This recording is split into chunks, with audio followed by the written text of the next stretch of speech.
పాదుకలు రాజ్యాన్ని పాలించాయంటే నమ్మగలరా? అదొక కథ కాదు. అది భక్తికి పరాకాష్ఠ. అది ధర్మానికి రూపం. అరణ్యవాసంలో ఉన్న శ్రీరాముణ్ణి చూసి భరతుడి హృదయం తట్టుకోలేకపోయింది. అన్నయ్య, మీకోసం అయోధ్య ఎదురుచూస్తోంది. మీరు తప్పక తిరిగి రావాలి అని ప్రార్థించాడు. కాని రాముడు ధర్మాన్ని వదలని మహానుభావుడు. తండ్రి మాటను గౌరవిస్తూ రాజ్యాన్ని తిరస్కరిస్తాడు. అప్పుడు భరతుడు ఒక అసాధారణ నిర్ణయం తీసుకుంటాడు.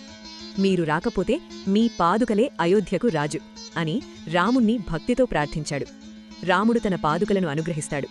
భరతుడు వాటిని తన తలపై ఉంచుకుంటాడు. అది కేవలం పాదుకలు కావు, అవి రాముడి సాక్షాత్ సన్నిధి. రాజసింహాసనంపై రాముడి పాదుకల నుంచి భరతుడు పాలించినది రాజ్యాన్ని కాదు, ధర్మాన్ని.